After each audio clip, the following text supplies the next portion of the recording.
Welcome to This Explainer. I'm so glad you're joining us. Look, we've all been there. Reading through incredibly dense clinical trial protocols can feel like an absolute slog. It's so easy to get completely lost in the weeds of sample size justifications, follow-up schedules, and endless statistical analysis plans. But what if I told you there's a cheat code? Literally, a single key that unlocks the entire architecture of a study before you even glance at the methodology section. Today, we're going to track down that key and show you exactly how to use it to instantly understand the scope of literally any clinical trial. Quick question for you to kick things off. What would you say is the single biggest driver of a clinical trial's size and duration? Take a second to really think about it. Is it the budget? Is it the regulatory agency's mood that day? The disease prevalence?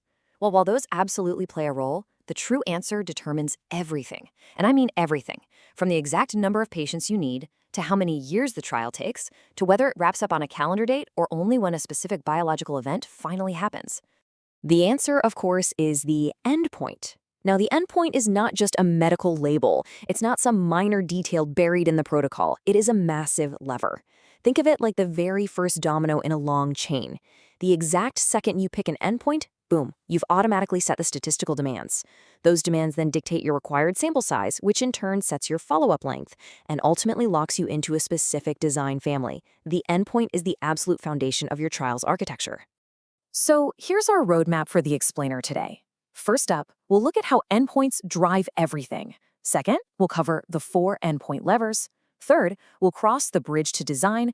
And finally, number 4, we'll bring it all to life with a real-world case study on onvantinib. All right, part 1, endpoints drive everything. Let's dive right in. Let's look at a pretty stark contrast. On one hand, you've got a rare, hard clinical event. Think of a stroke or a major adverse cardiovascular event. By definition, these have a very low background event rate. You can't just speed them up. You literally have to sit back and wait for enough of them to happen in the real world to prove your drug works.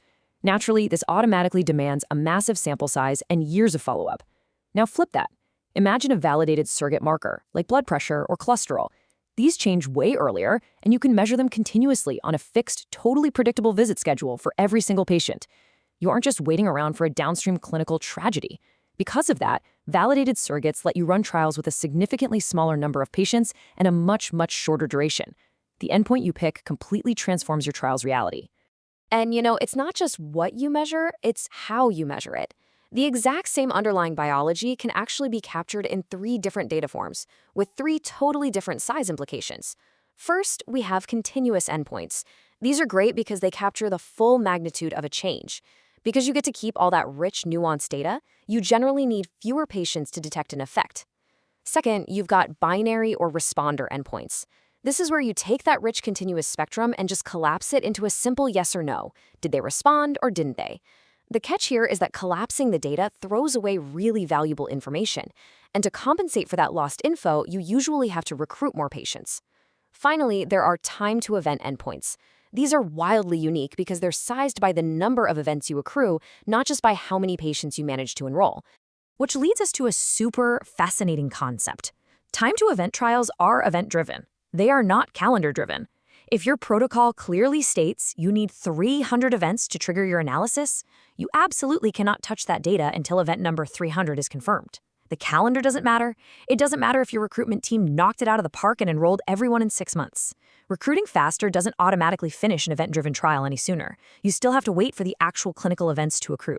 Moving right along to Section 2, the 4 endpoint levers. To really anchor this, let's quickly review the 4 simple levers. Remember, these are set by your endpoint choice way before a statistician ever drafts a design document.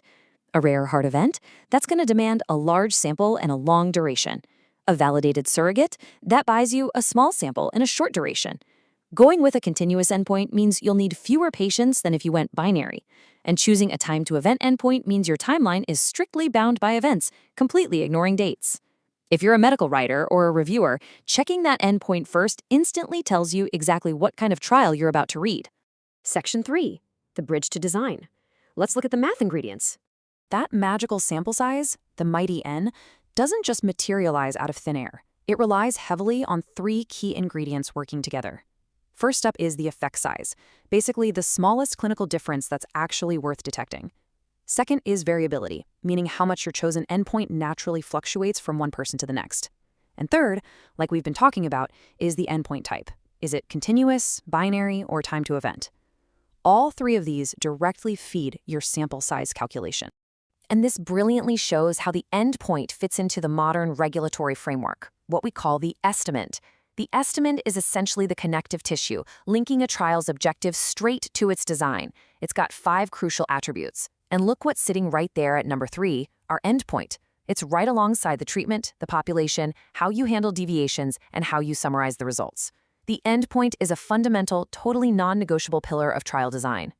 And that brings us to section 4, our case study on onvantinib. Let's see this in action. So we're tracking the clinical development of onvantinib in non-small cell lung cancer. Now, I want you to notice something really important here. We're dealing with the exact same tumor type and the exact same drug throughout this entire timeline. But look at how the endpoint completely shapeshifts. It starts as objective response rate in the early phase, evolves to progression-free survival in the registrational stage, and finally lands on overall survival in the confirmatory stage. Why? Because the development goal fundamentally changes. Let's break these steps down. Early on, the goal is just to find a fast signal. Does this drug even do anything? To figure that out, the trial used ORR, or objective response rate, which just measures tumor shrinkage. And they saw a solid 42% response rate, lasting about 11 months. Because ORR is a surrogate-type endpoint, they got away with a small, fast, single-arm trial design. Zero control group, but the signal was punchy enough to form the basis for an accelerated conditional approval. Fast, small, incredibly efficient. But as we know, accelerated approval is not the finish line. Regulators want more. They want robust proof for full approval. So moving into the registrational stage, the endpoint changes to progression-free survival, or PFS. This measures the time until the tumor starts growing again or death. Now, because PFS is a time-to-event endpoint, it demands a randomized design with a proper control group, so now the trial is moderate in size and duration. Here, onvantinib showed a median PFS of 9.2 months compared to 5.5 months in the control, giving us a hazard ratio of 0.60. It's definitely a larger trial than the ORR study, but since progression happens faster than death, it still reads out way faster than a true survival trial. Finally, the ultimate test, the confirmatory stage. The goal here is to prove, beyond any shadow of a doubt, that the drug actually extends patients' lives. The endpoint? Overall survival, or OS, the absolute gold standard hard endpoint. It requires the largest sample size and the longest duration. You literally wait for enough patients to pass away to trigger the analysis. Onvantinib showed an OS of 24 months versus 20.5 months, with a hazard ratio of 0.85. But there is a massive caveat here that you have to watch out for. In oncology, when control group patients get sicker, they're often allowed to cross over and take the experimental drug. This crossover can artificially extend their lives, which actually shrinks the observed survival difference between the two groups. So, a hazard ratio closer to 1 doesn't automatically mean the drug is useless. You always have to read the OS data in the context of crossover. When you take a step back, you can clearly see this hierarchy of evidence forming a sort of pyramid. Down at the base, you've got OR, fastest signal but the weakest form of confirmatory evidence. Right in the middle is PFS, randomized, robust, but still a proxy for living longer. And crowning the top is overall survival, the undisputed, rock-solid gold standard. In oncology development, the golden rule is this: as you climb that pyramid, you are trading speed for rock-solid confirmation strength. Putting it all together, it maps out beautifully. For the exact same patient population, the choice of endpoint perfectly predicts the trial architecture. ORR gives you small, short, single-arm trials for a fast signal. PFS bumps you to moderate size and duration randomized for registrational approval. And OS demands large, long, and randomized trials to confirm gold standard benefit. The endpoint literally writes the trial story for you. Which leaves me with one final thought for you today. If you're a clinical research professional, a writer, or maybe an investor doing due diligence, why would you slog through hundreds of pages of a dense protocol when just glancing at the endpoint hands you the ultimate cheat code? That single choice reveals the size, the timeline, the statistical demands, and the sponsor's ultimate goal. It's the very first domino. Find it, understand it, and I promise you the rest of the trial design will fall perfectly into place. Thanks so much for hanging out and learning with me today, and I'll catch you in the next explainer.